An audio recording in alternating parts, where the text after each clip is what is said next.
We have this tendency to make decisions, especially towards the end of the year, especially towards the end of a relationship, the end of a cycle in your career, right? When we approach the end of things and we are in this place where we're reevaluating and we're reconsidering where we've come from and how things have gone, we have this tendency to make decisions that are based on the pain that we felt, right? We make decisions that are based in fear sometimes. We make decisions as a result of the loss that we have experienced. And I want to encourage you to look at your possibilities, to look at the opportunities that are ahead of you, and to open yourself up to those opportunities. And I know that there are things in this past year that may have disappointed you. There are people that may have disappointed you. There are circumstances that may have disappointed you. But that doesn't mean that the next year of your life, starting tomorrow, because the next year of your life doesn't have to start on January 1st. Consider that the next year of your life can be the best year of your life, but you have to be open. You have to be open, because if you are not open, what happens is you reduce your capacity to actually receive and hold on to the blessings that you actually want in your life.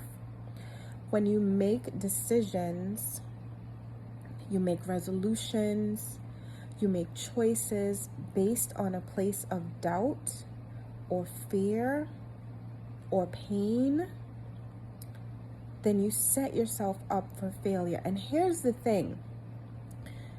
At the time when you make those decisions, it feels like a powerful thing.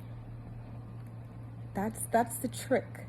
It feels like I'm finally putting my foot down. It feels like I'm empowered to do this. But ask yourself why you're making that decision. Ask yourself, even if it's because of pain, even if it's because of fear, and we don't admit this, some of the most empowering, seemingly empowering decisions that we make are from a place of fear.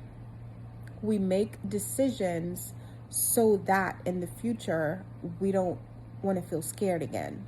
So we're trying to put ourselves in a position where we will never feel scared. That's not going to happen.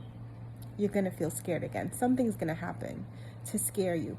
And if you live a life where you never feel afraid on some level to take a step, to make a choice, if you live a life where you never feel afraid, you're not living. If you live a life where you have to protect yourself from yourself, or protect yourself from people who say they love you, and I'm talking about relationships, I'm talking about families, right? These are things that people are actually dealing with, where on a day-to-day basis, they feel like their parents, their siblings, and other family members, their spouses, don't love them and don't treat them the way that they want to be treated. And so they set boundaries. What we often call setting boundaries is cutting people off. And be careful about who you cut off, because sometimes you're cutting off the very people that are feeding your future. The people who rub you the wrong way, and the people who drive you crazy, the people who challenge you the most, could be the people who are driving you towards your future. And when you choose to cut them off because it's uncomfortable, you miss the lesson that they've been sent into your life to teach you. And whether you decide to keep someone in your life or not, does not disprove the fact that they were sent, to teach you a lesson. We are often so eager to move on that we miss what we were to learn in the old place.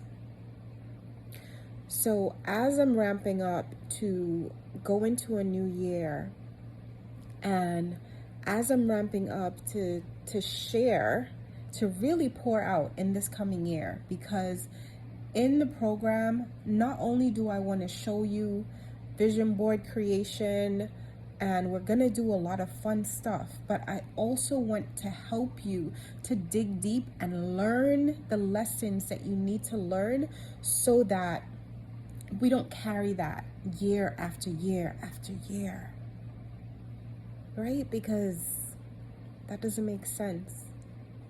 This time next year, I want you to be able to look back and say, yeah, I definitely made progress in my life. I definitely made progress. I am no longer the woman that I used to be. My circumstance is no longer the way it used to be. I'm not going to teach you how to manipulate people. I'm not going to teach you how to make people like you. I'm going to help you to like you. Because a lot of us, if we are true to ourselves, we are making decisions so that other people would like us. We are setting goals so that other people will see us as successful, so that other people will see us as happy.